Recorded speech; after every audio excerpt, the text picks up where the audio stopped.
Guajira, Guantanamera. John Anderson, U.S. Department of Commerce, International Trade Administration. Jay Brickerman, Crawley Marine. Anthony Cristino, U.S. Department of Commerce. And our moderator today, Walter Bastian, former Deputy Secretary for the Western Hemisphere. Thank you very much. Thank you for, you're a great headhunter. That works out really well. Thank you for that, too. We have a panel, and we're not going to bore you with a lot of rhetoric from up here, but I hope at the end of our session here, we begin to focus on several questions. One, is there a market for my product or service in Cuba? Two, can I sell it? And three, how do I get it from here to there? And where is there? I mean, you know, it's not all Havana. You know, you got a whole island down there. And I think that the panel that we've assembled is really well positioned to address different parts of different questions. Tony Cristino is with the Bureau of Industry and Security, involved in licensing and enforcement. John Anderson is my successor at Commerce, but he's been at Commerce for a long time, and working in the Western Hemisphere, including Cuba, for years, and was one of the principal authors of a report that came out, I think, in 2004, and again in 2005, which was as part of the Commission for Assistance to a Free Cuba, that looked at every aspect of doing business in Cuba. And Jay Brickman has been a friend of mine, and I've worked with for over 30 years, starting on the old Caribbean Basin Initiative, but on the issue of logistics and answering, how do I get it from here to there? If you will excuse me, one short vignette. Back about 8-9 years ago, my mother and my older daughter went to Cuba on a cultural trip. Thank you, Tony. When they came back, my mother, Mom, how'd you like it? Oh, it was the best cultural trip of my life. Actually, she said it was the best vacation of her life. It was this, it was that, oh. And we'd lived in Havana back when I was a child. My father was stationed at the embassy for 4 or 5 years. Best time she'd ever had. I asked my daughter, I said, Carolyn, how did you like it? And she said, I can tell you one thing, Dad. When they open up Cuba, I'm going to make a lot of money selling paint. So it's a difference in perception here. It's the emotion versus the reality of the situation. And I know that, and maybe not so much in Tampa, but certainly in this state, the issue of Cuba is a sensitive and in many cases an emotional issue. I'd like to be able to take that out of the equation today so we can just focus on what the opportunities are, how do we identify them, how do we go about taking advantage of them, and again, how do I get my product from here to there? So I think I also want audience participation. At any time, please raise a hand and ask questions, because this really is for you, and then we'll learn something from you all too, but just so you all can get your courage up to ask a question. I've got one or two that I can ask, but I think yours will be much more interesting. So John, in your job as the Deputy Assistant Secretary of Commerce, you're clearly getting a lot of phone calls on Cuba. What sort of advice are you giving companies and individuals who are interested in doing business in Cuba? Well, thank you, Walter. It's a good question. By the way, I've never publicly heard you referred to as legendary before, but even though we've always felt that way about you. Full disclosure, I've known Walter for more than 30 years and have worked with him on a number of issues for quite some time, including this one. There is a lot of interest. And you heard from the previous panel, particularly from my colleague who runs the U.S. Export Assistance Center here, about all the things we can do to help companies that are interested in exporting overseas. With respect to Cuba, that's not the case. The embargo is still in place. We are statutorily prohibited from providing any export advice or assistance to U.S. firms. And we do fully comply with that statute. So it does limit quite a bit of what we can do. As she mentioned, we have offices in over 80 locations around the world. We have 107 U.S. export assistance centers in I think 49 of the 50 states. None of them, unfortunately, can give you advice on doing business in Cuba. So the two things we can say: number one, know the regulations, part of that is dealing with my colleague to my left, Tony Cristino, and the Bureau of Industry and Security. Part of that is dealing with the Treasury Office of Foreign Assets Control. And then two, and I think you heard a lot of it from the previous panel, is your own business acumen, your own business sense. As a number of them said, there's nothing like being there. And so I think that with respect to advice, that's about what we can give you at this point in time. Do you want to add something? Okay. Tony, let me ask a quick question. What can you tell us about the licensing process? What do I need a license for? How long does it take to get a license? Where do I apply for this? Well, first of all, I take the opportunity to zoom out a little bit and look at what's changed with Cuba in regard to the regulatory regime.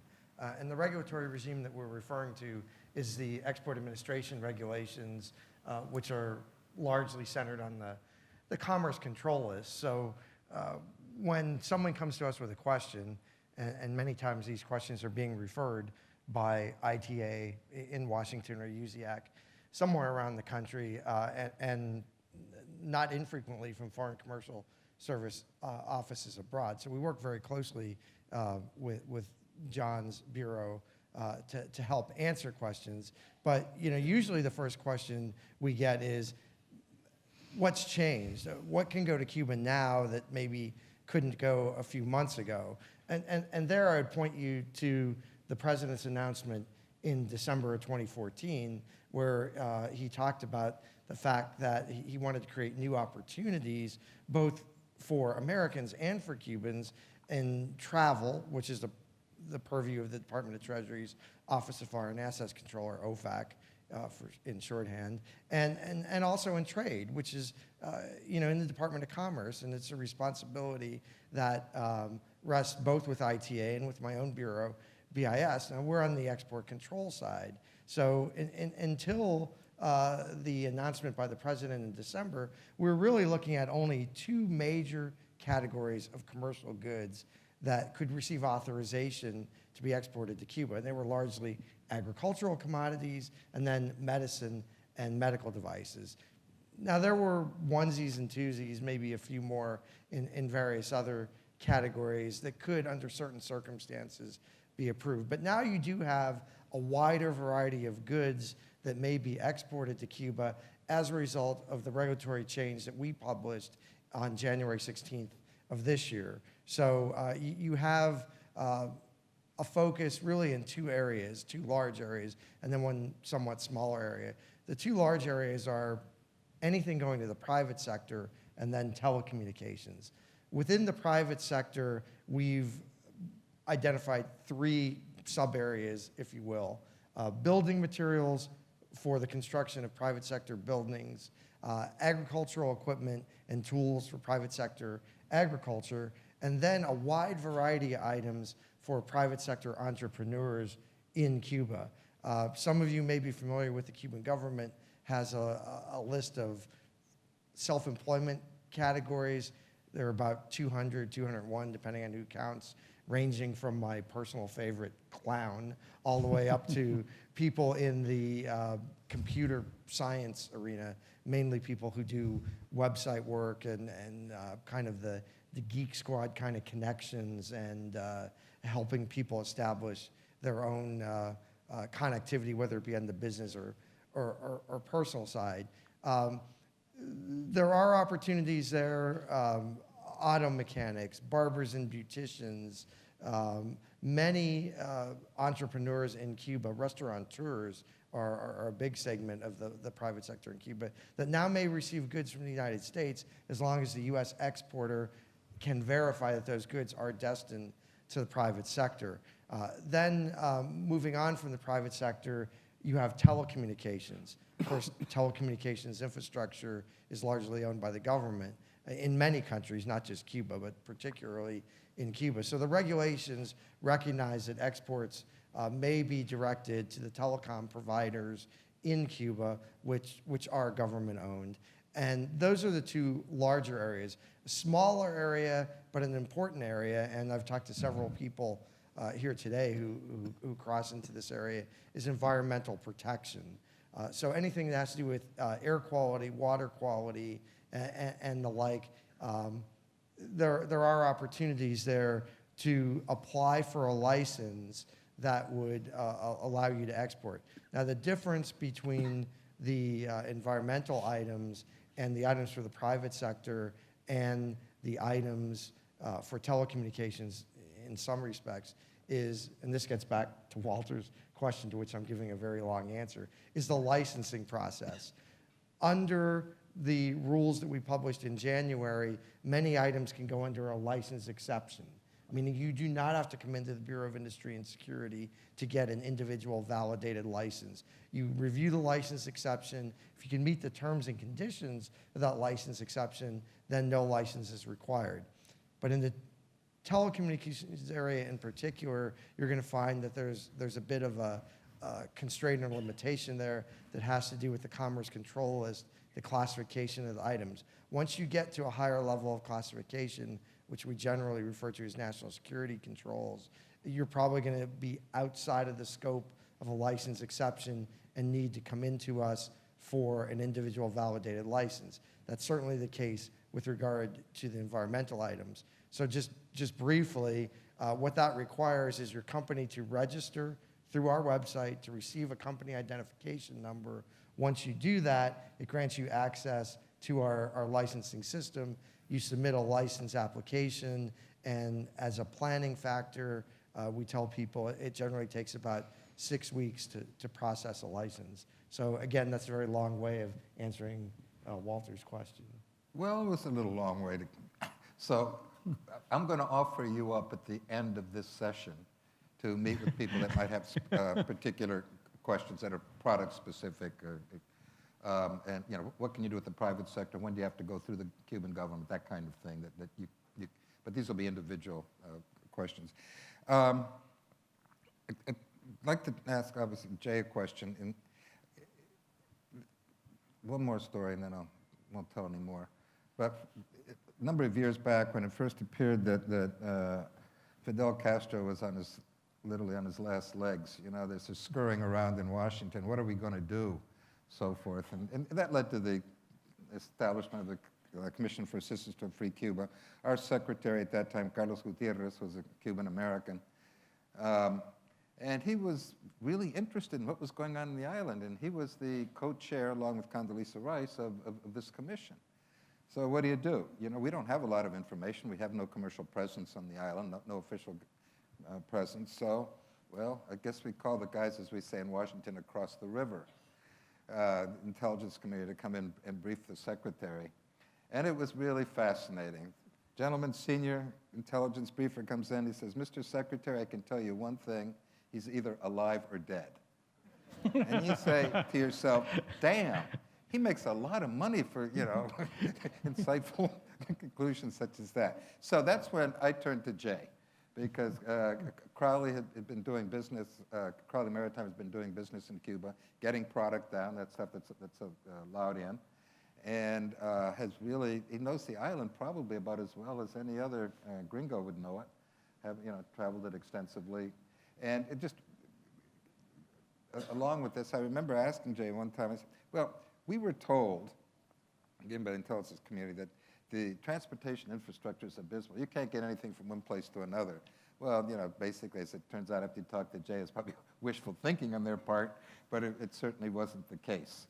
So I just point to him as somebody who is really well-versed. So what can you tell me about how do you get a product into Mariel or whoever it happens to be and get it down to the other end of the island, as an example?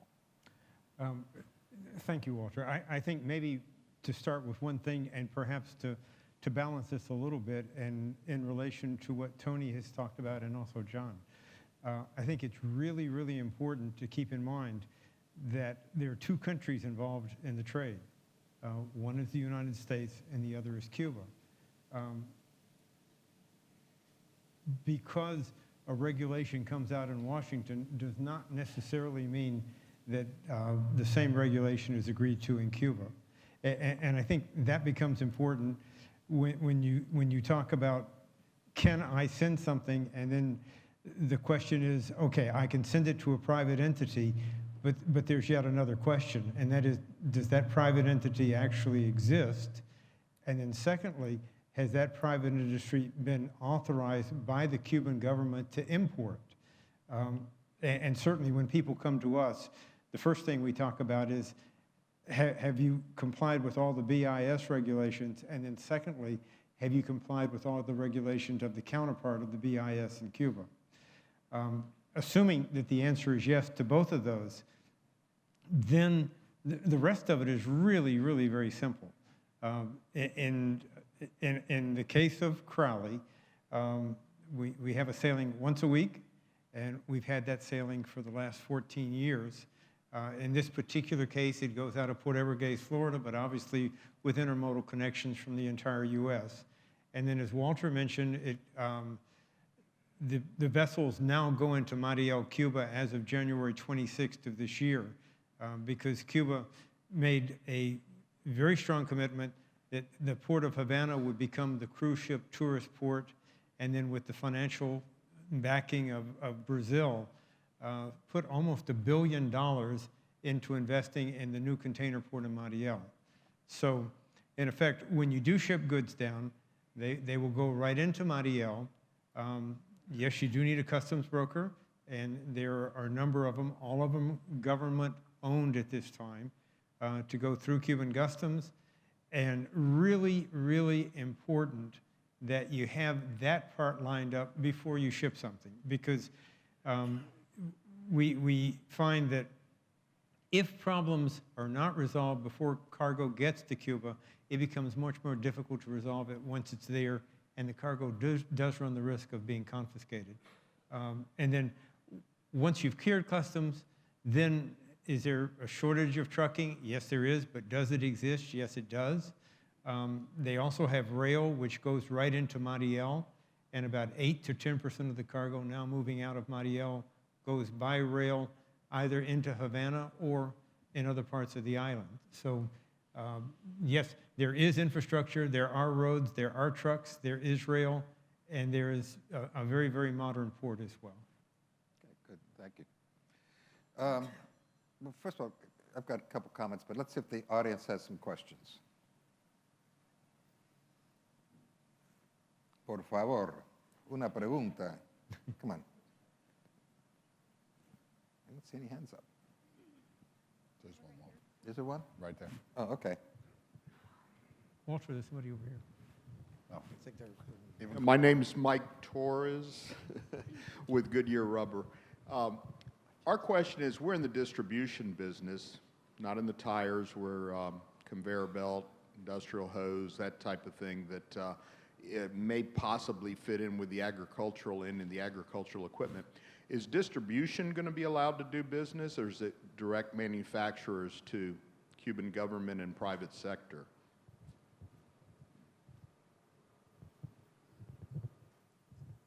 Speaking from the perspective of the Bureau of Industry and Security, you need to understand that our jurisdiction is over the item, not services. So when we talk about distribution arrangements or franchising, which some of you may have questions about, that's really the purview of the Department of Treasury's Office of Foreign Assets Control. But in terms of what we do, we would have to look at the item and see if the item fits into an authorized category. It's not the services angle. Financial transactions, services, and travel are all at OFAC, and I can't see you due to the lights, but if you link up with me afterwards, I can help you get in contact with OFAC on the services side. Okay. Gladys? Hi, Walter. Gladys Burnett with the U.S. University of South Florida Health at City of Knowledge in Panama. I have an interesting question. I understand this is a panel about doing business, U.S., Cuba. But what about, this is an international forum, so what about other countries doing business in Cuba? And I'm interested, especially Walter, because I know you have a special knowledge on the importance of research and development in science and technology. And in Panama, as you all know, Panama is well known, and you have here our Minister of Tourism for its Panama Canal. But one thing that you might all know is that Panama Canal, now it's being expanded, it's been 100 years of its expansion. One of the things that USF Health did was that for the 100th anniversary of the Panama Canal, we organized a forum to celebrate global health. Because if you were to Google Panama Canal, you get public health. Because it was thanks to William Gorgas, and you see where I'm going with this, that eradicated the yellow fever. It was health before engineering that made the construction of the Panama Canal possible. And General Gorgas, MD, Colonel, and history is very, very interesting. He discovered that the vector for the yellow fever was a mosquito, but that actual research was done by Dr. Finlay in Cuba. They tested it in Cuba first, and in a year, he told President Roosevelt, and this is all documented, give me a year and I'll sanitize Panama City and I eradicate yellow fever, and I promise you we'll be able to build the Panama Canal and finish the construction that the French were not able to build. Do you see where I'm going with this? So one of the things. I hope so.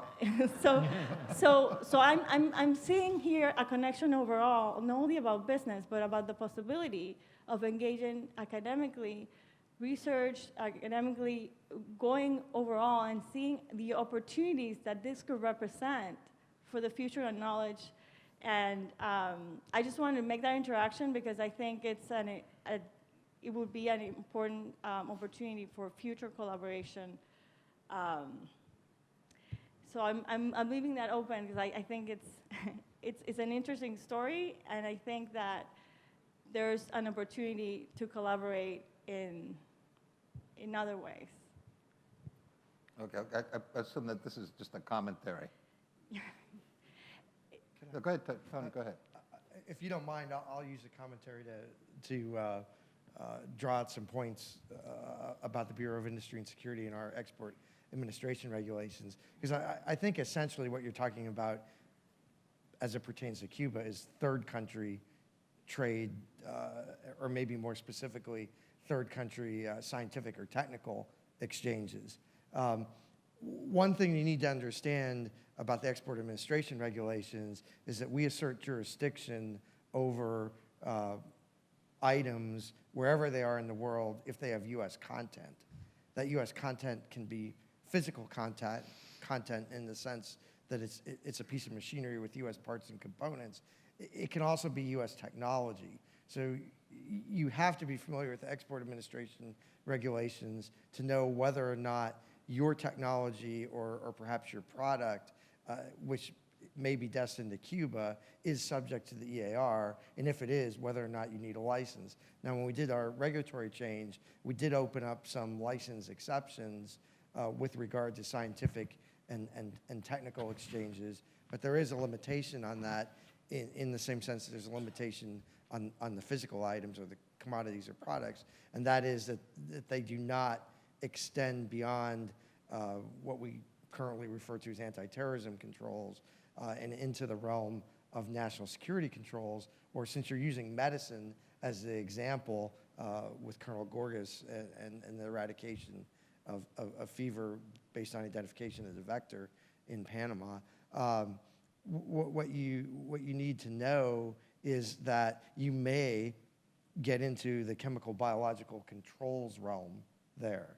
And it's also a good point to draw out that a lot of the controls administered by my bureau are not unilateral. Now, because of the embargo on Cuba, a lot of them are unilateral, but most of my bureau is focused on multilateral controls through something like the Australia Group, which is, you know, an organization of many countries that controls certain types of items, whether it be commodities, software, technology related to chemical and biological components. So you may face a CB licensing requirement at a certain level. On the other end of the spectrum, this may be what we call EAR 99, or subject to our regulations, but may not require a license due to a license exception. So it's very fact specific, but that did give me the opportunity to talk about, you know, the broader scope of our regulations and multilateral export controls. If I could add to that, it probably goes to a question that was asked in the previous panel, or comment on education and the use of interns and so forth. We've had over the years at the Commerce Department some success in the education field. A couple things that struck me that you just might want to think about. One was in hooking up, as an example, the business school at the University of Maryland with a national university in Uruguay, where the students in College Park, Maryland, were doing market research for Uruguayan firms that wanted to sell in the United States, and vice versa, Uruguayans doing market research for US companies. And your grade is based on how good your business plan is. And it's turned out to be extremely successful for businesses on both sides. I do think that the idea of trying to, when the time allows and the regulations allow, of selling US technology, education abroad, whether it's at the graduate level, whether it's at the undergraduate level, working on improving, you know, middle school and high schools is vitally important, and ought to be something that we do cooperatively with other countries. But anyway, that's... And I apologize, Walter, but that's where I was going. I think that we need to take that advantage. I'm sorry, because I know the time might not be right, but that's where I was going, that the idea was to, I just want to clarify, to incentivize exchange when the time is right, but also take in consideration the opportunities that could arise for the region in terms of internship and exchange of knowledge. That's the point I wanted to make. Okay. Thank you. Perhaps to add one thing about exchanges. Some of them are happening right now. I know I work with two groups, the University of Florida in Gainesville, and then with Harvard at Cambridge. And they presently have programs where, in the case of Harvard, where students are going down every year, and then also having people coming back from, students coming back from Cuba. And I know the University of Florida is beginning to explore that as well. So, and some other universities like Texas are involved. So that flow is beginning to happen. Okay, Andy, we've got time for one more question if somebody's got one. Hi, good morning. I'm Chris Minner, Tampa International Airport, and thank you so much for being here, panel. We're really proud to have all of the flights that we have nonstop to the 3 destinations in Cuba, and we're proud of the fact that we've got this very rich Cuban heritage that's been here for more than a century. And Rick Holmans at the beginning talked about the ambitions that we as a region have to be a major player as the relationship between the United States and Cuba evolves. But if we look at the news, we also see that other states, other communities are leaning forward very aggressively, and they're trying to also play that leadership role. And I'd really like to hear from our esteemed panel, are we too late to the game on this? Have we missed the boat? Or is there really an opportunity for us to play a major role? Okay, that was going to be the way I was going to sum this up. So thank you very much. I think you got work to do, okay? Not that you haven't done good work, especially in relation to Cuba. It's more than just Cuba, you know, just trade in general. Somebody was talking earlier today about, you know, the new cranes coming into the port and what this means. Port work is going on all over to accommodate new shipping, right? I happen to have a house in retirement on the Delaware Bay. Well, we're dredging the whole channel from there up to Philadelphia, you know? I mean, you've got a lot of competition out there. And it's not just, this isn't just a Tampa-Miami issue. This is a Tampa-New Orleans issue. This is a Tampa-Houston issue. This is a Tampa-Savannah. I mean, it's all over. And you've got the participation of, you've got governor's trade missions, you've got mayor's trade missions, you've got chambers. And I realize that sometimes for one reason or another, a political figure can't lead a mission. You know, I mean, whatever it might be, but there are a lot of reasons. But you need to come together, and that's why I was glad to see the commentary from the folks on the panel this morning on the alliance, the way the community's coming together. But that's part of it. You need to, you mentioned the long history that Tampa has with Cuba. You know, obviously, you know, the talk of the consulate. What are you doing to ensure that the folks in Washington that are going to make that decision are actually focusing on it? You've got other groups of people that are coming in from other cities in the United States, pounding on doors, talking to congressmen. Sometimes they listen, sometimes they don't. What a surprise. But they're actually, these are it's active engagement. So I mean, you want to engage with the Cubans and you want to get your name out in front. That's not as difficult, I don't think. There's a lot of competition for that, but you've got history there that's on your side. But what about you want to alter or change policies? Now, my colleagues here can't say, well, you know, as a Department of Commerce representative, this is how you go about changing policy, but I've got a little more leeway. And I think that you really need to put together a group that's going to go up there, knock on doors, the support from the academic community. And I'm not talking about University of South Florida, but I'm nationwide. You've got to get that name out in front, here as well as you do down there. You've got time. Are you behind? Hell no. Is anybody way ahead? Hell no. So, you know, you're kind of all at a starting line. But pretty soon, another change or two in regulations or something like that, it's going to be a mad rush. So all I can do is urge you all to continue to come together. What you've done is good, but what you need to do can make it really great. And just one last thing in closing, it has nothing to do with Cuba. A comment was made of, you know, for the people that had been up here doing business, I guess, in the Chile Trade Mission, what did you learn, so forth, so on. I got one bit of advice, and I never thought I would give this bit of advice, but get a lawyer, okay? And the reason for that is, especially in a business sense, the legal systems are different. You've got, you know, common law versus Napoleonic code, and there are examples, and I've got even Fortune 100 companies that have really fallen into a trap where, yeah, they sign an agent. Okay, then now they decide the agent's not performing. I want to break that contract. It's too damn expensive. The indemnification provisions are just astronomical in some cases. So all I'm saying is, you know, I'm sure there are a lot of lawyers in the room, and I'm sorry for this, but you got to get one. So I just leave it at that. But I want to thank you all very much. Our time is up. We got these little signs here telling us to move. But again, thank you all very much, and my colleagues are going to be available to answer your questions.